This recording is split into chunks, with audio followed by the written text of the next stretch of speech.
G'day listeners and welcome back to another Top 1% podcast. My name's Sam Gordon and the Top 1% podcast is all about peering into the minds of the ultra high performing individuals and what makes them tick. Getting into the Red Bull Air Race, I was a wing commander in the Air Force. Yep. I'm a senior military officer flying F-18s and I'm talking about getting into a sport as a sportsman with an energy drink. It doesn't seem like it fits to be a senior military officer where people, come up and salute and say, yes, sir, no, sir, to then becoming a guy wearing a Red Bull hat, flying planes all around the world in a sport. And so many people told me, what are you thinking? Don't do it. Yeah. Don't do it. And it was like, maybe being ridiculous here. And then running the same philosophy, Bit by a Pilot talked to me. I just projected 5 years down range and went, how am I going to feel sitting at home in front of a TV, being now a group captain in the Air Force, watching some other guy fly on the Red Bull Air Race? And the answer is, you know what? You're miserable. I'd be miserable. So you know what? Let's go and have a crack. It won't be guaranteed I get the job. And if I do get the job, I don't have to keep it forever. Yep. So at least I'll know. So go and do it. Turns out I could do it. Turns out I like doing it. Turns out, I achieved quite a bit doing it. And, it's one of the best decisions I've ever made in my career. So for me, I'm 10 times hungrier and I'm probably 10 times more dangerous. I'm 10 times clearer and I'm 10 times more motivated, and that's scary. But also too— Scary for the competition. Yeah. But you know why? Because now I've got a family and I'm doing it for them. Like, I've got a family to protect. It's like anything below excellent is unacceptable. Anything below, because the example for me now in my mind is like, if I'm setting an example for these people, anything below 10 out of 10 is not good enough. Because I want them to know if they want to set goals, they set them at 10. One thing that there's a big misconception around is the human brain has not evolved one iota in 10,000 years. And so we've got the same brain that we do when we were running away from saber-toothed tigers. Yeah. It's just that we make saber-toothed tigers out of fucking anything these days. Like, we get an unpleasant email and now we've got anxiety, and so the human brain was probably actually healthier when there was a fucking saber-toothed tiger, because we actually knew what to be afraid of. Now most people are just afraid of everything. Yeah. And so you want to view discomfort as a signpost towards growth. Okay. Some people don't know that, so you don't actually get to warm up on the field for the grand final. Yep. So you arrive on the bus, you're under the stadium. You check the stadium before the game, but then that's it, you're underneath. You warm up in the shed, so you don't get a feel for anything, like kick catches in the shed, so that's different. Yeah. You warm up, catch pass in the shed, tackle pads, and then the 2-minute bell rings and sort of just goes silent, and then What's the energy like in there? It was— you sort of just can't stop moving. It's like you've had 20 coffees and you're shaking, all the boys are looking at each other. Yeah. And then 2-minute bell goes, you walk out and then you just run on. Yeah. And then the fire goes off. The Bulldogs fans are crazy. They were up banging the drums, throwing their flags. And then you run out and you're all hyped, and then you have to stop for the anthem. And the smoke settles. There's 85,000 people there. You line up for the anthem. You look up and just a sea of people all the way up to row Z of ANZ Stadium. And you're sitting there still jittering. Yeah. I was born in a refugee camp when in Thailand. So you were born in the refugee camp in Thailand? Yeah. So, and then they fled Cambodia to Thailand. Correct. The journey at the very beginning, but my father, they were living in Cambodia during, I guess, a really harsh period. They were called the killing fields, right? So basically, there was a dictator who came in and he was killing his own people. Okay. Anyone who was affluent, smart, if you were a doctor, if you were in finance or banker, anything like that, they were basically getting rid of you because they were taking over the country and by brute force. And the only way to do that and become obviously dominant people in the country was to get rid of the smart people. And that was their philosophy. So they went down that path and killing all the academics and all other leaders, potential leaders, right? Correct. Yeah. So I think, don't quote me to this, but I believe 1/3 of the population in Cambodia were murdered basically during that period. Wow. So I think my family back then, I was told that they had family businesses, they had jewelry business. Yeah.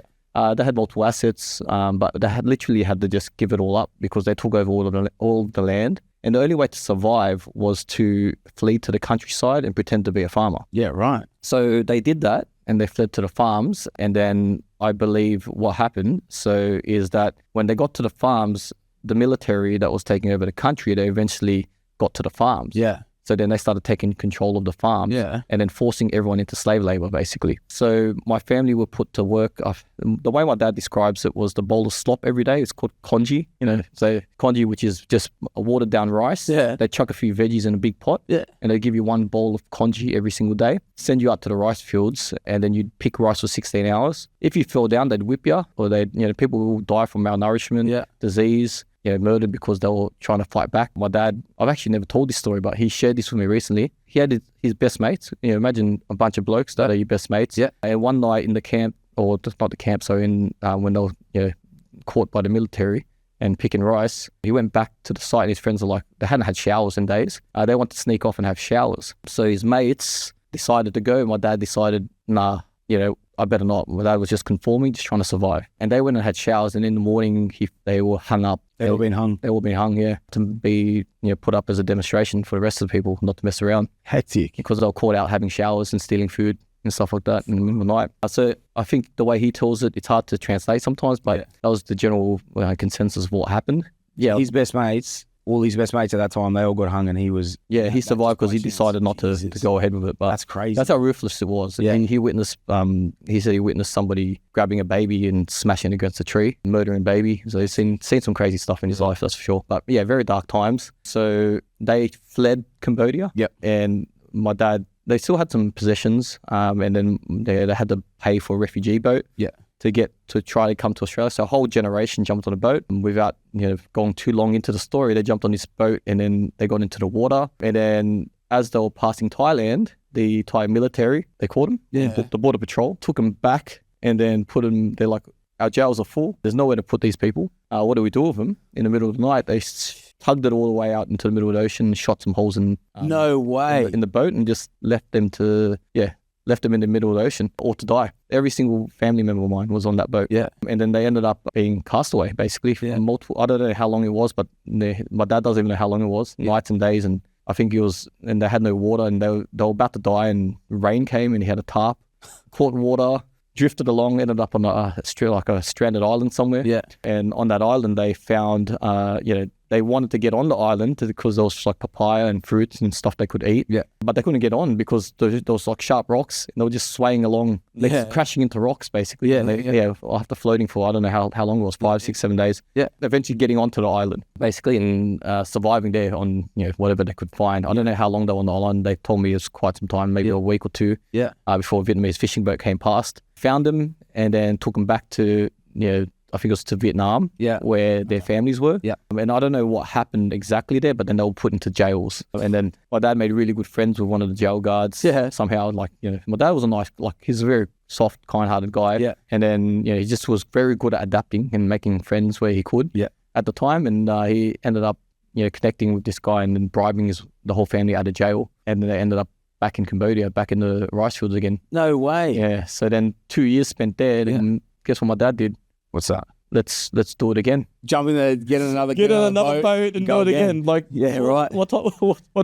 Like, who would say let's go do it? So he asked the whole family if they wanted to do it again. Yeah. Everyone was obviously traumatized. She was scared. Nobody went. It's just my dad, my mum, and my brother. Who was like, I don't know how old he was at the time, but he might have been 4 or 5. Yeah. And they done it again, and then went out, got to the Thai border. Guess what happened? No, they didn't get caught again. They got caught again. Bloody hell. But this time, the border patrol were good. They brought him in to Thailand and then put him in a refugee camp. Okay, sweet. And that's where you were born. That's where I was born. Okay, so I can't take credit to any of that. A lot of lessons learned, and obviously those stories were growing up. They were retold and retold again. Yeah. And I remember at, I think, the age of, probably 11 years old, my dad took me to Cambodia for the first time to see it all. Yeah. And let me live in the farm side. He put me through all the really hard stuff just to, see what it's like. And he's like, do you want to live here? Is this the life that you want? Because I was playing up a lot too, So it was a very, very interesting time to see all that. But I had amazing mom. She was stay-home mom. Dad was a worker. He's now 70, turning 71. He will still outwork you, who is 34. If you were to do physical work, he'll fucking kick your ass. And mine together, right? Just a bulldog hard worker. Yeah. All his life, till we started doing well, he worked for other people. So grew up relatively fucking poor, very poor. And, when I was growing up, it was a communist country called ex-Yugoslavia, or Yugoslavia, nice ex. So we were poor. So age 4, like every other kid, age 4, 5, you want to own your own bicycle, you know what I mean? And other kids that had mom and dad that were working, that would be able to afford it. So I couldn't afford it. So I came up with this business idea. And business idea was washing other fucking kids' bikes for, I don't know, maybe 50 cents or whatever. So I can save maybe 50, 60 bucks. This is in Yugoslavia. Yes. Yeah. So I would be washing other kids' bikes, and the next thing is I saved enough money to buy a bike. Yeah. Really good one, better than most other kids, you know. And then, age 10. Hang on, sorry, how old were you? 4. 4, you're washing. Yes. So you're an entrepreneur at 4, buddy. 4 fucking years old. 4 years old. And I always say I started working at 3, and Dad says, what do you mean? I said, I remember when you were building the house, I was carrying the bricks, you know. So Dad was making us work. Not work, just learning the little work ethics, you know, as a kid. Yeah. And also that washing kids' bicycles was just a little bit so I can save enough money to buy my own. Or I'll give to my parents and say, buy me a bicycle. And then civil war started in Croatia, Bosnia, Serbia, when I was age 11. Imagine having a normal life, and the next thing is you got no electricity, no clean water, and for you to have water for drinking and having shower, you have to walk 5 kilometers and carry buckets of water while the bombs are flying, and we were surrounded by enemies. So the life just became not normal. You were 11 at that 11. time. And at age 11, we were surrounded by enemies, and a lot of family members died, over 50 of them. It was terrible. Dad was in a war fighting. He was a good soldier. Very good soldier. And I was home with my younger brother, 4 years younger, and my mom. And only way you can fucking survive, you can eat, if you buy shit on black market. Black market would be these wheelers and dealers that are sending kilo of bread or some fucking can of meat or whatever between the buildings, you know. And I thought to myself, before family has got no money to buy it. And like, if you don't figure out the way of eating, you fucking starve. So before war started... Was your dad getting paid as a soldier or...? No, it's like you're just fucking fighting so enemies don't come into your fucking city and kill your kids. You know what I mean? Yeah. So it's not like professional army like here. It's just fighting to survive. Before war started, pack of cigarettes with 20 cigarettes in it was $1. But when war started, we were surrounded. You couldn't buy cigarettes. So you couldn't come there. Pack of cigarettes was like $50. And that's on the black market. There's some fucking guy selling it in between buildings, right? I figured out the way how I can buy cigarettes from United Nations because of our peacekeepers there, right? Yeah. So I would go to them, couldn't speak a fucking word of English, like use my hands. And I would buy a pack of cigarettes for like $10. Yeah. 20 cigarettes in it. And I knew that most people can't afford pack of cigarettes for $50, but I was like, I'm going to sell each individual fucking cigarette for like $2. Yeah. So I would be there between, and if you're a fucking smoker, like you like being a fucking drug addict, you know, you want to have that fucking hit. And smokers want to have a cigarette, right? And I would sell each cigarette. I would be in between corners, 11 years old, like fucking 30 kilos, you know, 11 years old. But there's bombs and shit going off. Bombs and shit, you know, going off. But you know, people get out and soldiers, and every week I'm Croatian, and the older Croatian soldiers, they would come and they would steal my cigarettes. I was like, motherfuckers. And I know they're not they would threaten me like, if you don't give us cigarettes, we're going to kill you. Then I learned how to negotiate with other side. And I would tell one soldier, I was like, okay, I'm going to give you a pack of cigarettes every fucking 4 days. I need you not to come and threaten me anymore. And I need you to make sure that all of your other fucking friends don't come here and steal my cigarettes. So that way you're getting cigarettes. So I was like managing my fucking risk. Okay, I buy 5 cigarettes. I'm going to lose fucking 1 cigarette there. Do you know what I mean? So I was learning how to, you know, like, okay, I'm still going to make a bodyguard with cigarettes. Yeah, I'm still going to like make $50 so I can buy flour. I can buy, you know, so mom can make the bread and we can eat and the same. And then I aged 12, I did something. I said, listen to this, because there was no electricity for 4 years. So you can't see at nighttime. And in the city where we were sitting, there was a factory that made wax.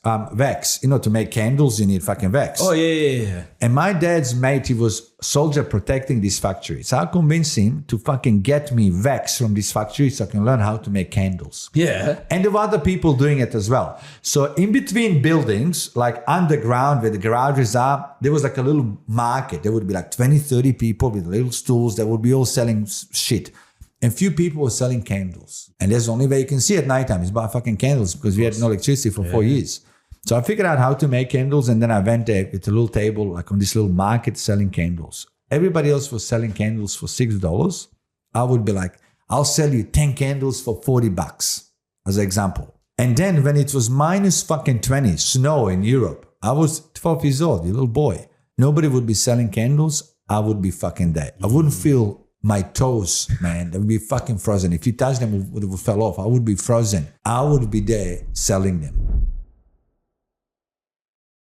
I would love to hear your backstory, man. If you want to run us through, exactly what happened. How far you want to go back? Right back. Man, came out of the womb. What's looking back? Yeah, so I mean, you know, you make the best point, bro. And like, you know, I got nothing against anyone that's been dealt really good cards and they've had a really cruisy life. You know, I think that's awesome. Like, no disrespect. You know, you can't choose your journey, right? 100%. But like, yeah, I think same as you know, listening to so many entrepreneur stories, there's so many that went through so much trauma and had so many setbacks. And I think it's what builds that resilience. And, you know, for me, so I grew up in the UK, you know, obviously I'm from Leeds, like Northern England, you know, just normal family. Like mum was a nurse, dad was a teacher, like just normal, right? So when I was 6, my mum and dad got divorced. My dad was an alcoholic. So, you know, a lot of my early childhood memories was like my dad abusing my mum and then like my mum trying to like hold the family together and, you know, like kind of not really let it affect me and my brother. So he's like 3 years older than me. And yeah, so my mum and dad, they got divorced when I was 6. I just remember one day we like went to the park and my mum was like, we're not going home. We're going to grandma and granddad's. Oh, and so we like went to live at my grandma and granddad's for like a year.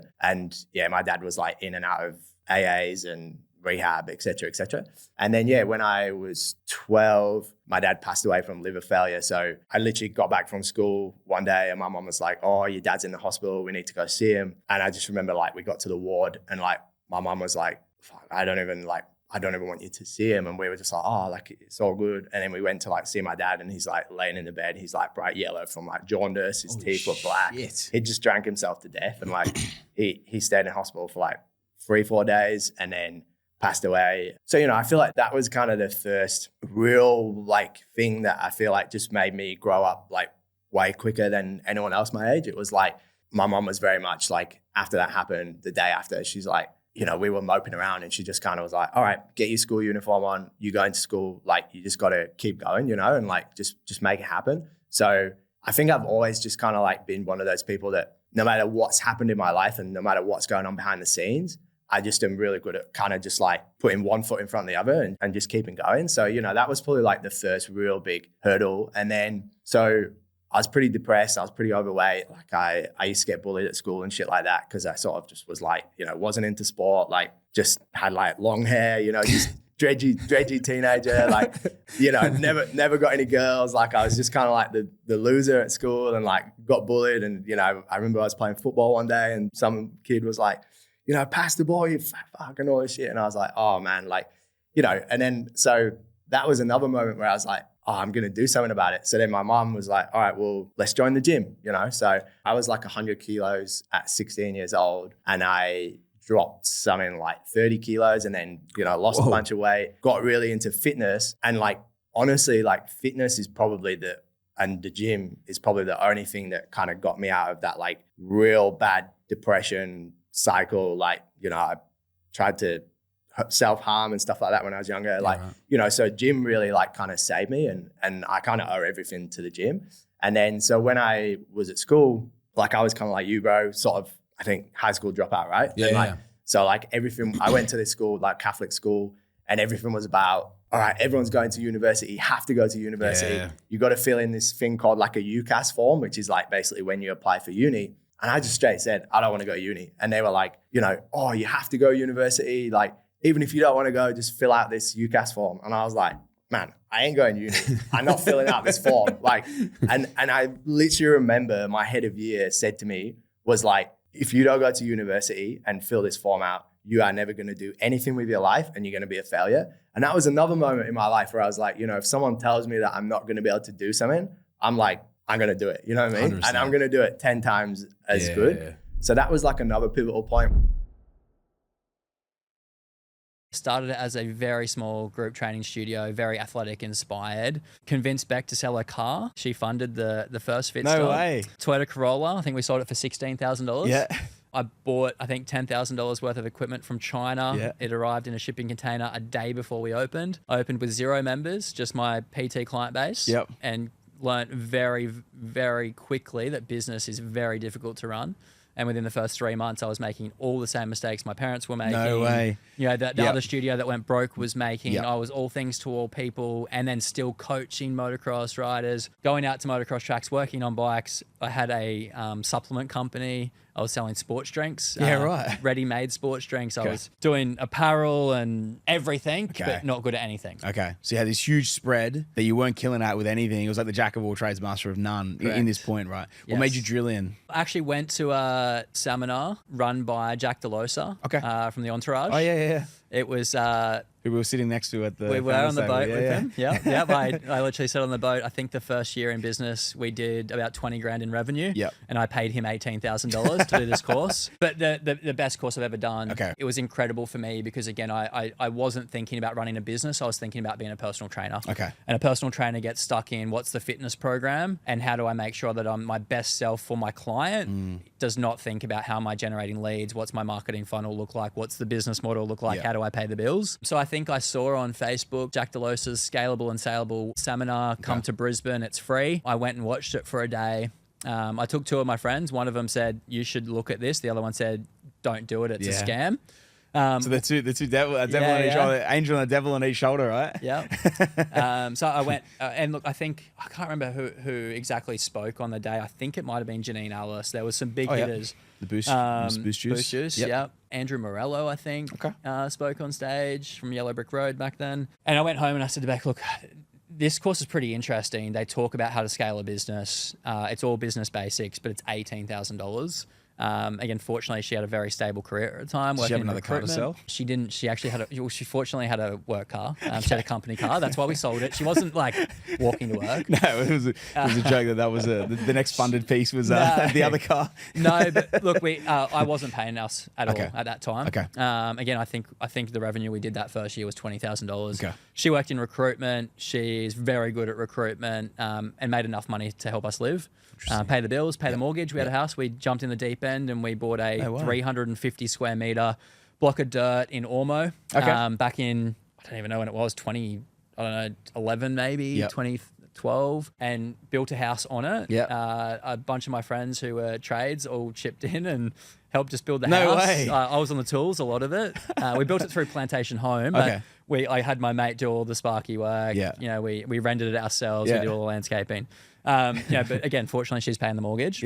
But again, we've always just dumped in the deep end. It's like, what do we do? Even if we're probably not ready, and if you had looked at our financials back then, you probably would have said we're crazy. I think the bank told me I was crazy at the time. But we're giving you the money, but you're a crazy bastard. We're giving you the money because your partner has a job and she does really well. But you can leave. I think that's something. I think it was something along those lines. We're omitting you from the loan docs, mate. Get out of here. But again, going home, I'm not contributing to the family at all, and tell her about this course, and she's like, well, look, you're probably going to end up like, you know, other businesses that, you know, go nowhere if you don't do this, and we'll lose everything, so you may as well have a crack at it. Wow. Just make sure you commit.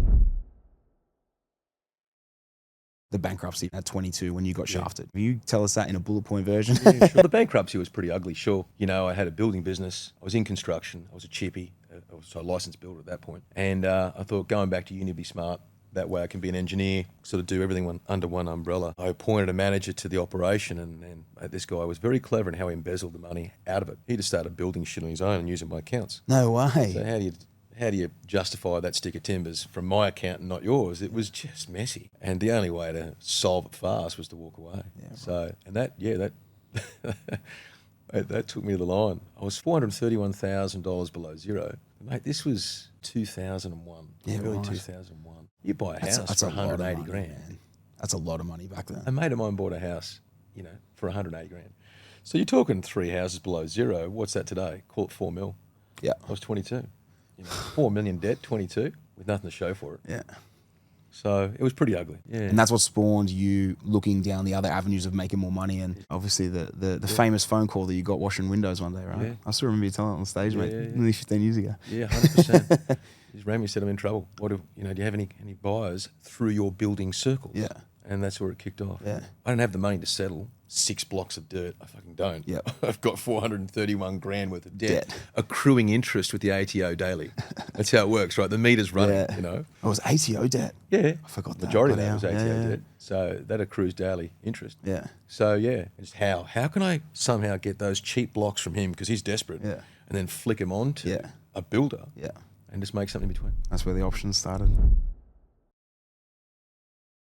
At 9 years old, mother passed away. So that was, it's a pretty hard one for me to talk about still to this day because I'm still dealing with it as an adult. But as, you know, as a 9-year-old, to lose your mother and, you know, kind of the forefront of everything that you're learning or everything that you've pretty much been taught. And then my dad was working 24/7. I was pretty much left alone and almost by myself from 9 all the way to when I was a teenager, you know. So it was a pretty hard period. But I think at the time, I didn't know what was going on. Yeah. You know, I was very clueless to everything that was happening around me. Then my dad switched my schools when I was 9. Up until the age of 9, I was a gifted kid. Yeah. Put into like a gifted and talented program. I was one of like, I don't know, 9 kids in my grade in this program. I was excelling at a whole nother level. But I was almost autistic in the sense that I only knew numbers. I didn't know human interactions. I was quite robotic. And then when I switched schools, they put me into this new public school, no gifted class. They didn't know where to put me. So they placed me in the middle class. The school I went to was half housing commission, half normal kids. Yeah, for sure. Guess who was the funnest kids to hang around?